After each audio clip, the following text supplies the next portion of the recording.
Alright, the wait is finally over and Immortal Legend Batman is finally out now. Big special shout out to Kyle Higgins and Matt Groom for sending me an early review copy of issue 1, much appreciated. So if you're a fan of stuff like Power Rangers, Super Sentai, Kamen Rider or Tokusatsu in general, as well as DC and Batman, then you're going to love Immortal Legend Batman because it's Batman in outer space being a Super Sentai Tokusatsu superhero, and issue 1 was freaking amazing. And I can't wait to see where this Elseworlds miniseries is going to go next within the next couple of months, because issue 1 has you hooked right away. I will be honest, I was kind of confused with what's going on at the start of the issue because there is a couple of fake outs here and there, but once you reread it a couple of times and you understand what's going on, then you're completely hooked with this story. But I'm excited to see where Kyle and Matt are going to be taking this brand new series within the next couple of months. Because like I said, I'm a fan of Tokusatsu, stuff like Power Rangers, Kamen Rider, Super Sentai. Not the biggest Batman fan, but I'm a Batman fan. But it's two genres that I like coming together in a little mini series, and I can't wait to see where it's going to go. So the series opens up with someone running through the mine shafts and they're being hunted by the Immortal Legend Batman. And the Immortal Legend Batman is looking for Bruce Wayne, who smuggled themselves onto this planet a few years ago. And this is when the fake out kind of confused me, because I was like, why would Batman be looking for Bruce Wayne? That doesn't make any sense. What's going on here? So it's kind of a head scratcher when I first read it.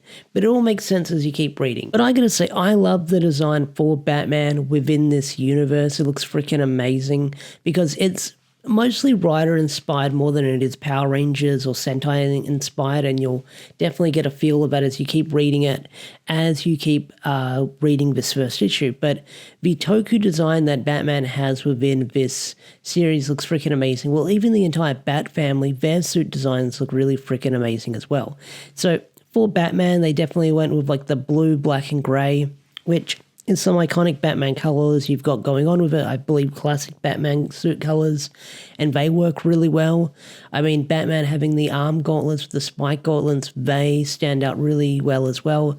I remember having a few Batman toys that had them on it back in the day, but even the suit, just, it looks so clean. Like, it's such a clean suit design. Like, the Batman utility belt sort of being integrated within the Rider-esque belt going on for it. Like, it looks freaking amazing. I love it. I love it. Like, Dan Mora, like he always does, freaking cooked with these designs. Dan Mora always cooks with his design when it comes to Power Rangers and stuff like that. But these designs, like, Dan Mora killed it, especially looking at the other Bat family members.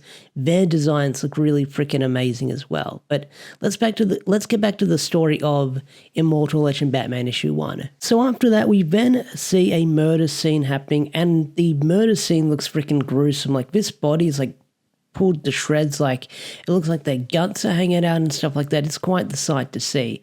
But the people on this case is Mayor Dent and Sheriff Wayne, but they're accompanied by Ada V, who looks surprisingly like Barbara Gordon, so I guess this is this Elseworlds version of Barbara within this universe, so we'll see where that goes moving forward. But they're trying to solve the mystery on what exactly did this. Was it the Batman? Was it something else?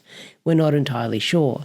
And while they're solving this mystery, they're soon confronted by the Batman, and the Batman is chasing them down and trying to attack them, mostly going after Sheriff Wayne. So it's really confusing why this Batman is actually going after Sheriff Wayne or Bruce Wayne within this universe. But when they're soon cornered, you've got Ada pointing this giant turret at the Batman, but Batman's like, hey, look, if you do this, we're all going to die because, you know, you're firing that in such close range with everyone nearby. But this is when we get the reveal that we're not actually following Bruce Wayne solving this mystery.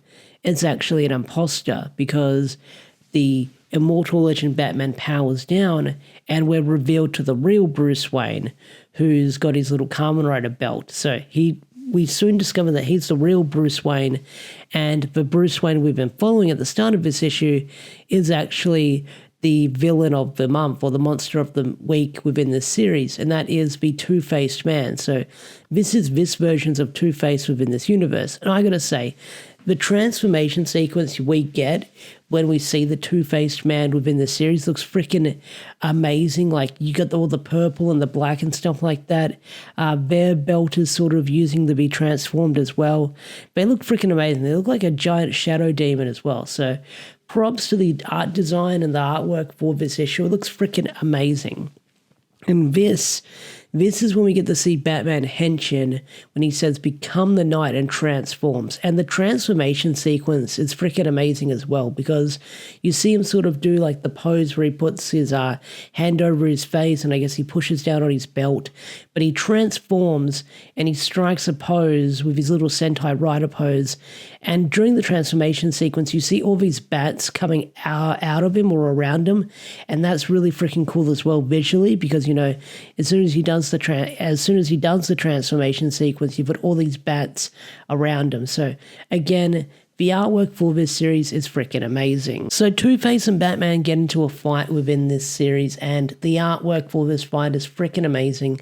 And now I can finally talk about my favorite moment that I teased on Twitter, because when someone asked me, what was your favorite moment in the first issue, and I was like, I can't say it's a spoiler because, you know, the issue isn't out yet. But now I can finally talk about it, and it's the Bat Press Kamen Rider kick, where Batman jumps into the air, does a Kamen Rider kick pose and calls it the Bat Press. But the layout for the page is freaking amazing, because you got Batman leaping up in the air, you've got all the panels behind him as he kicks Two-Face into the side of the mountain, you've got the moon in the background. I mean, this would look freaking amazing animated. I hope we get like an animated feature of this later down the line from like the DC animated team, because that would be freaking amazing. I'd love to see that. It would kick so much ass.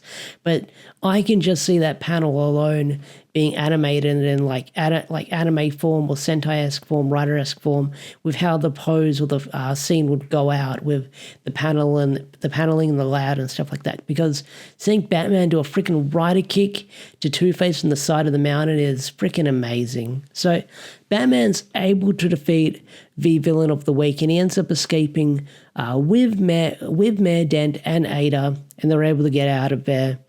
But after that, Batman then leaves in his ship, and he says he's going to fix this, or fix whatever's going on within this universe to keep the galaxy safe, and he just flies off. So, and the last few pages, we get a massive lore drop within the sort of Immortal Legend universe of everything happening within this universe. So this is why this universe is the way it is. Now, I'm not going to read the entire thing, because it is a couple of pages of narration with everything going on, but we kind of understand with what's going on, where stuff happened within this universe. There was monsters known as shadows.